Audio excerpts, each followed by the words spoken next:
Johnson Wax program.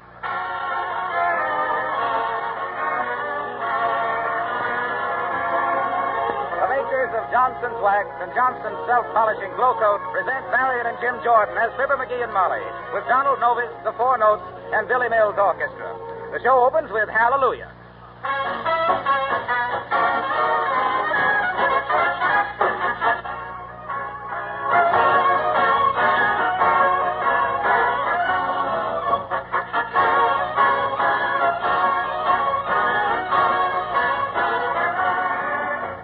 Attention car owners. Another new labor-saving product is now offered to you by the makers of Johnson's Wax and Johnson's Self-Polishing Glow Coat.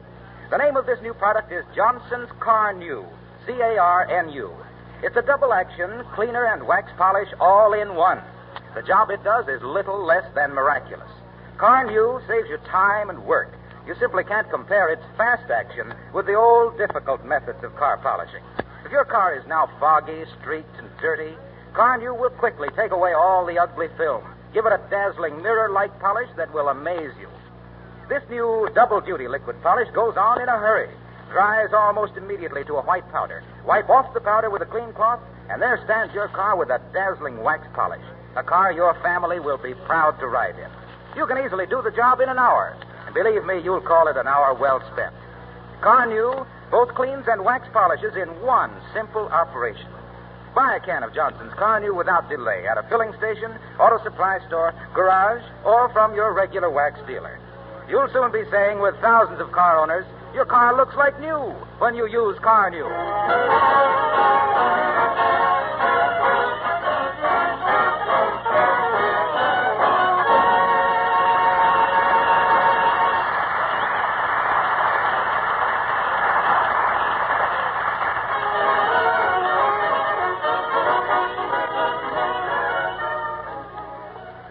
Fibber has run out of cigars and has persuaded Molly to walk downtown with him to replenish his supplies. And here, walking along at the corner of 14th and Oak Streets, Wistful Vista, we find Fibber McGee and Molly.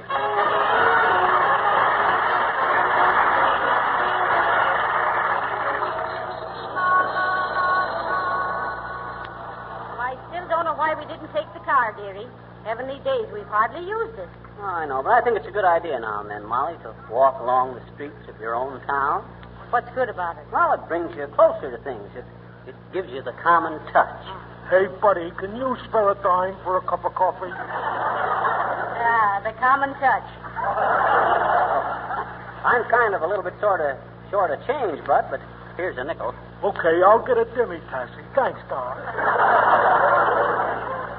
McGee, I don't think he really wanted coffee. His nose was awful red. So's your Uncle Dennis's, and look at all the black coffee he has to drink. Say, I'll have you know, dearie, that me Uncle Dennis is a teetotaler. You got something there. All the tea that guy ever drunk wouldn't total half a pint. Well, I remember one night I looked out the window and seen him peeking into the mailbox down to the corner, and you know what he was saying? What was he saying? He was saying, come on out and fight, Jim Farley.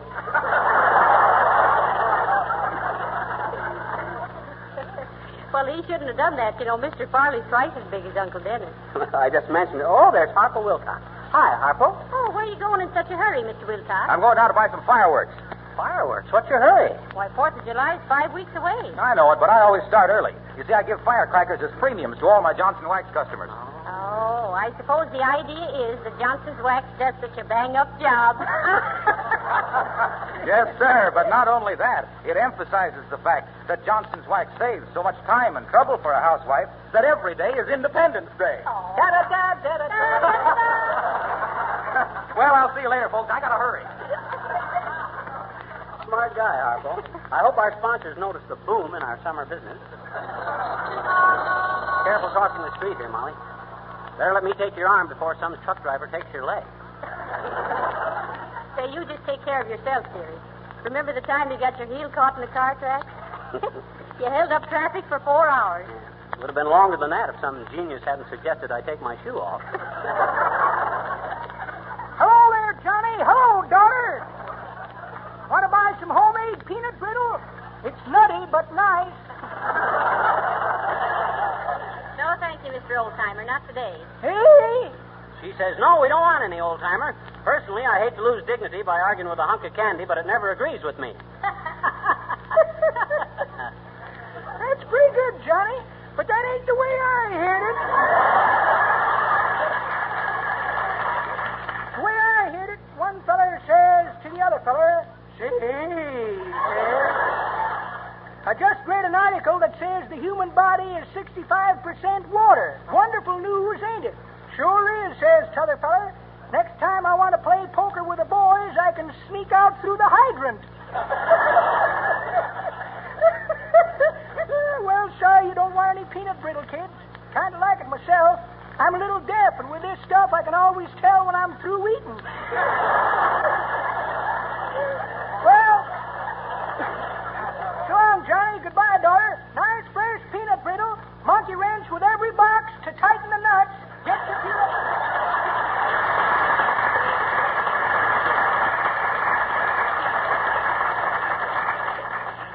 Oh, McGee, look. Huh? Isn't that the sweetest pair of shoes in the window?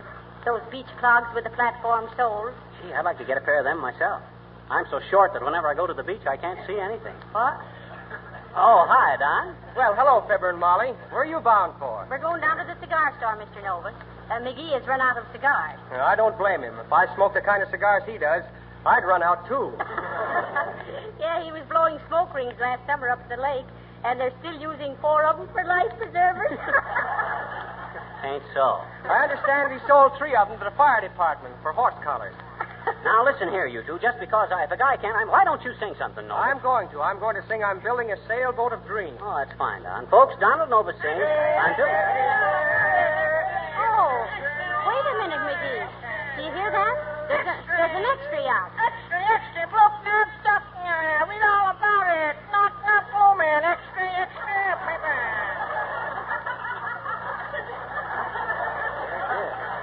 What's it all about, Bud? I can't understand the words you say. Of course you can't, you dope. If you could, we wouldn't sell any papers. I'll take one, boy. Okay, lady, thanks. Extra, read all about it. Extra, paper.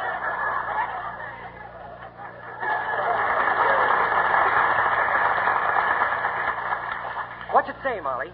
Heavenly days. A big prison break. Prison break. 5 desperate criminals escaped from Wistful Vista Penitentiary. Oh. Citizens are warned to be on guard against convicts believed still lurking in this vicinity. You can't blame them much after being cooped up all those years. They just wanted to get out and take a little lurk around. You aren't nervous, are you, Molly? Well, I am a little nervous, Mr. Nervous. With all them convicts loose and all, I'm not sure I locked the back door. And I know I left my diamond ring on the dressing table. Uh-oh. Say, I better hurry home. Hurry back as soon as you get your cigars, dearie. Okay, Molly. He's kind of upset at that, Donna. I better get down to the cigar store. How do you want to go into this number? Cold or with a fancy build-up? Well, my agent told me that... Folks, Donald Novus sings I'm Building a Sailboat of Dreams. Shipyard Effects by Billy Mills. Take it, Don.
But till dreams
that so beautifully, I bet there ain't a dry dock in the house. Well, I better get them cigars and hurry home. Molly's probably kind of nervous on account of them escape. Oops, I'm sorry, sis. I didn't see you coming. Well, look where you're going there, Skippy. Uh-oh. Can't a girl go roller skating without everybody bumping into her? Huh? One side there. Let me by. Okay, then. Ain't you a little old and brittle to be zipping around on them Bunyan Buicks? What? I don't know about that, Shorty. I got to keep in training for next winter. In training? Yeah, I'm a goalie on the hockey team. And golly, what a goalie. Let me by there. Whoopee!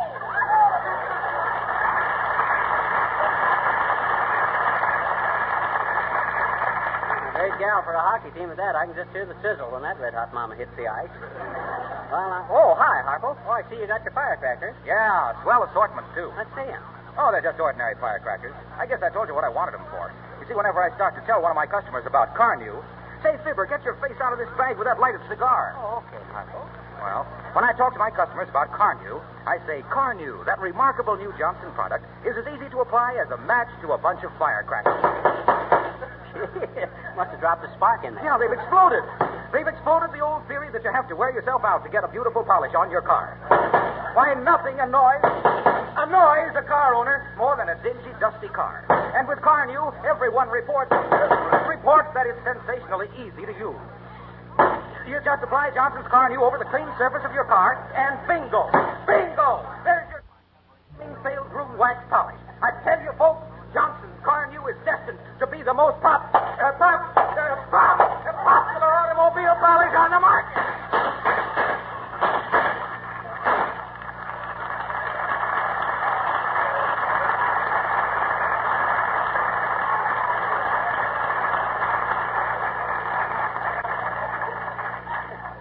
Excuse me, Fibber. I got to run back and put some more firecrackers.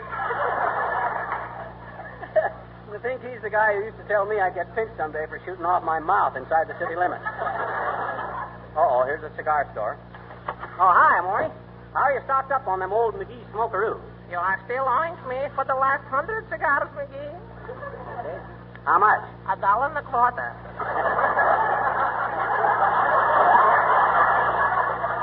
$1.25, eh? Okay, here you are. Give me another 200. Say, did you hear about them convicts escaping? What'd they do, dig a tunnel? They tried that and gave it up. They dug a tunnel 500 feet long and came up in the First National Bank. None of them had an account there, so they had to go back. That's too bad. 200 feet south, and they'd have come up in the laundry and made a clean getaway. I understand they're pretty tough characters, eh, Maury? Well, I guess so. At least they didn't post no cops in the woods in case they stopping to pick wildflowers. Speaking of wildflowers, I hope these cigars are as strong as my last ones. You got them ready for me, Maury? Sure. Will you take them with you, or shall I give them the address and let them walk over? That's okay. Let them walk over. But you better wait till dark. All they got on is their wrappers. Oi. Come on, Maury. Might not be a bad idea at that to hurry home and keep an eye on things. I guess I better get... Oh, how do you do, Mr. McGee? Oh, hi, Uppy. Hey, what you doing in front of a cigar store? This ain't one of your hangouts, is it, Uppy? Mr. McGee, please. What a horrid insinuation. I was merely walking past on my way to the ladies' club. We're rehearsing for our annual play, and I am playing the title role. Oh, is that so? Yes. Well, what is it this year, Uppy? Dead End? No. Oh, I know. I'll bet you do the washcloth bit in Angels with Dirty Faces. Oh, not at all, Mr. McGee. No. We're presenting Snow White and the Six Dwarfs. 7 dwarfs, wasn't it, Uppy? Yes. But when Mrs. Bingham Boynton simply refused to play the part of Pepe, we can't understand it. Gladys has always been so willing before. Well, maybe she didn't think the part was fat enough for her. So you're going to be Snow White, are you, Uppy? What are you going to do for a glass coffin? Oh, that's very simple, really, Mr. McGee. Mr. Smith in the delicatessen is loaning us a glass showcase. Oh, I do hope I shall be able to go through with it until the prince rescues me. It simply reeks of ham, you know. Who, the prince? Oh, no, Mr. McGee. The showcase. Oh. Well, I must be getting on now. Oh, quite warm, isn't it? Yeah, well, I'll say it is, Uppy. Hotter than a $2 pistol. I kind of worked up a sweat myself. Please, Mr. McGee, a gentleman never, horses sweat. Men perspire, and women glow. And I simply must be glowing. Glowing.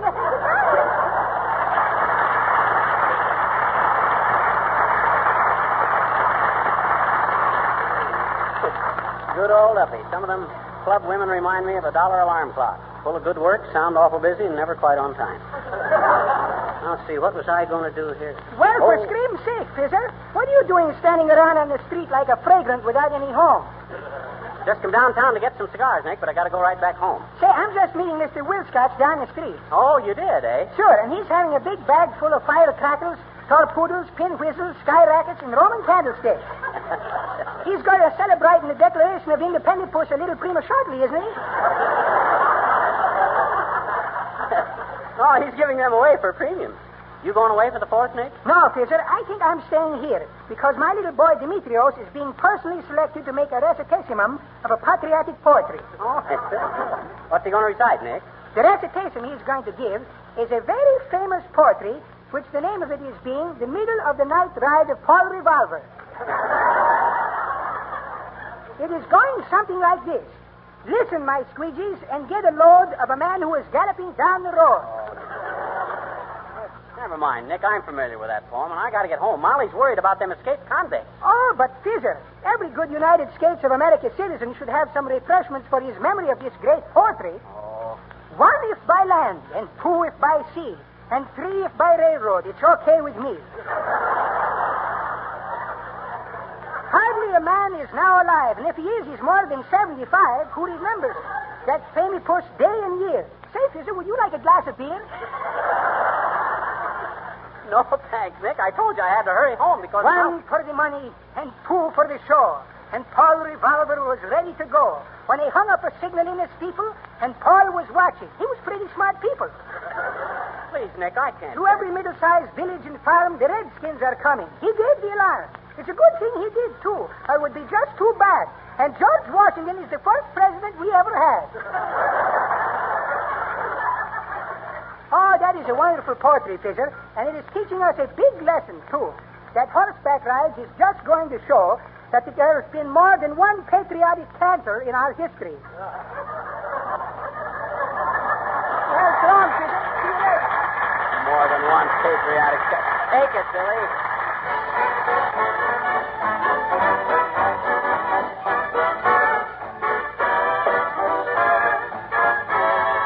Jonah was the man, got a word from the Lord to go and preach the gospel to a sinful land. He got on a ship and he tried to get away, and he ran into a storm in the middle of the sea. For the Lord, he made the waves just to roll so high. The ship began to sink and they all began to cry. They pulled old Jonah out of the hole, and they chucked him in the water just to lighten up the load. Now the Lord made a whale, long and wide. Lord, Lord, wasn't that a fish? And he swallowed up Jonah, hair and hide. Lord, Lord, wasn't that a fish? Jonah started to pray in the belly of the whale. Lord, Lord, wasn't that a fish? He repented of his sins like a man in jail. Lordy, Lord, wasn't that a fish? Jonah must have been a bad man, must have been a sinner. Lordy, Lord, wasn't that a fish? When the whale got him down, he didn't like the dinner. Lord, Lord, wasn't that a fish? He swam around the ocean, sick as could be. Lord, Lord, wasn't that a fish? After 3 days, whoop, he had to set him free. Lord, Lordy, wasn't that a fish? The whale spit Jonah on dry land. Lord, Lord, wasn't that a fish? And he went on to preaching like a righteous man. Oh, Lord, Lord, wasn't that a fish? Then people quit the sins when they heard him in the town. Lord, Lord, wasn't that a fish? When you hear the trumpet call, don't you turn the gospel down. Trumpet by the lesson of the gospel tale of Jonah and the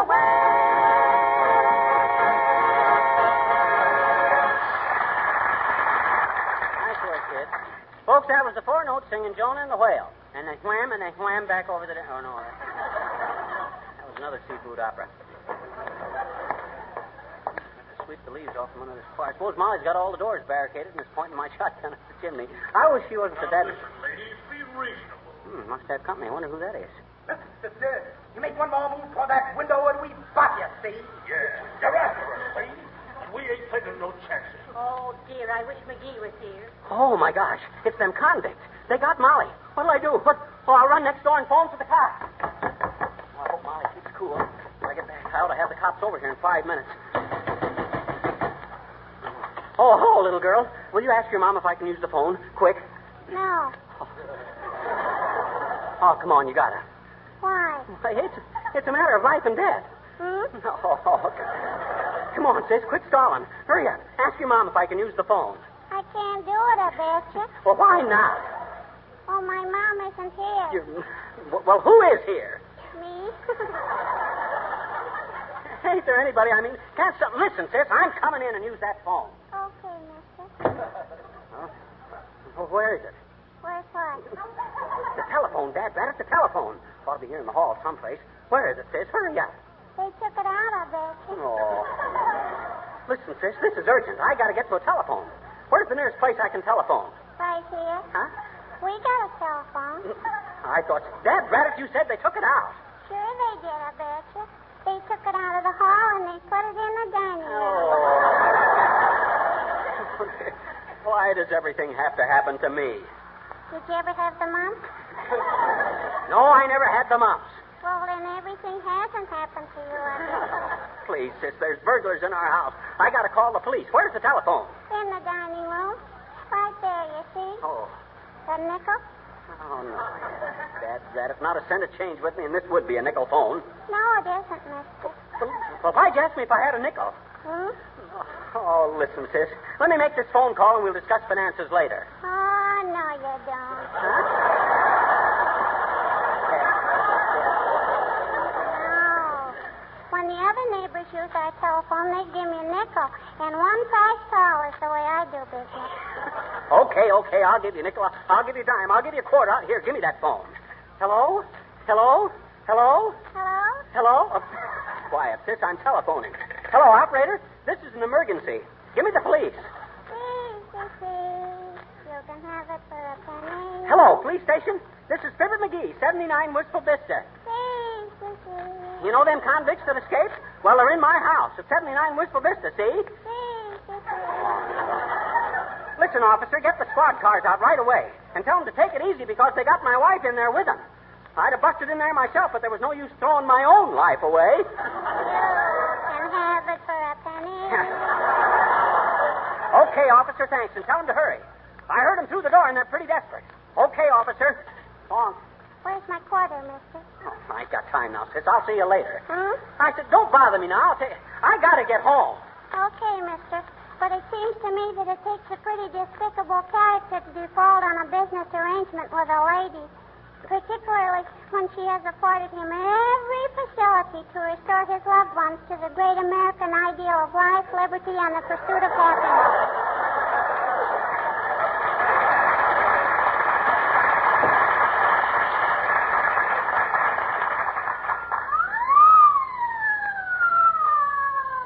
Got here quick. I'll never make fun of a policeman again. Oh, I hope Molly's all right. I shouldn't have let her go home alone like that. Hey, officer! I'm the fella. Hey, keep out of the way, buddy. You'll get hurt. Where does Fibber McGee live? I don't know. He lives right over there. I mean, he's the one who... I'm him. I'm Fibber McGee. Well, quit stalling then and tell us where them convicts are. Get out the riot guns, boys, and the tear gas bombs. Now, listen, Captain, go easy on the shooting. My wife's in there, and them guys have been threatening her. I don't want nothing to happen to her. Well, we'll do the best we can. Murphy! Yes, sir? Moskowitz! Aye, aye, sir. Cover the back door. Lenahan, Goldberg, O'Toole.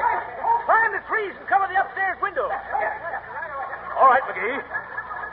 Now, when I rap on the door and ask them to surrender, if they don't answer, you speak to your wife, understand? Oh, okay. I gotcha. Well, come on, then.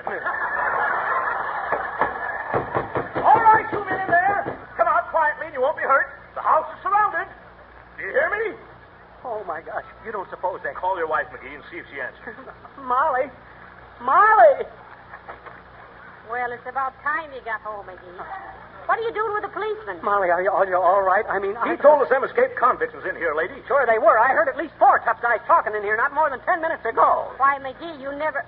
Oh, that. What happened, Molly? Oh, I was wishing you could have been here to hear him, McGee. Who, them convicts on the lam? No, gangbusters on the radio.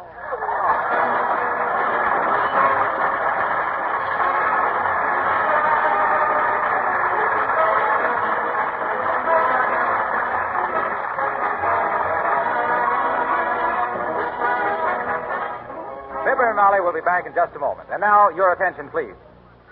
These pleasant spring days were surely meant for enjoyment. And no sensible woman wants to stay in the house scrubbing floors when the warm sun is calling her out of doors.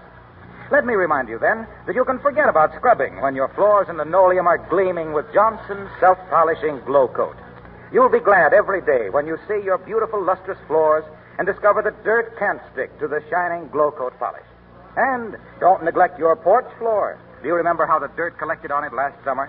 Well, just put a little Glow Coat on that porch floor and see how much cleaner it will stay. You know, of course, that Glow Coat requires no rubbing or buffing. It never streaks or smears. It dries in 20 minutes to a glossy polish that seals the cracks against dirt and stains. But be sure you get the real thing. GLO-COAT. Johnson's self-polishing Glow Coat. The easy-to-use liquid polish that gives brighter luster, longer wear.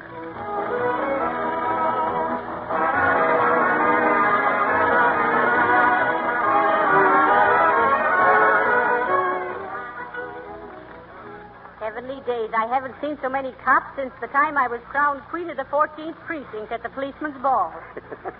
Well, them cops was just an extra precaution, Molly. My first impulse was to rush in and clean them hoodlums up single-handed. I'll bet you could have done it, too, dearie. Oh, sure. Say I could. I was raised with a pretty tough gang back in Peoria, remember? That is, till they threw me out. What'd they throw you out for? They caught me carrying a handkerchief. Good night. Good night, all.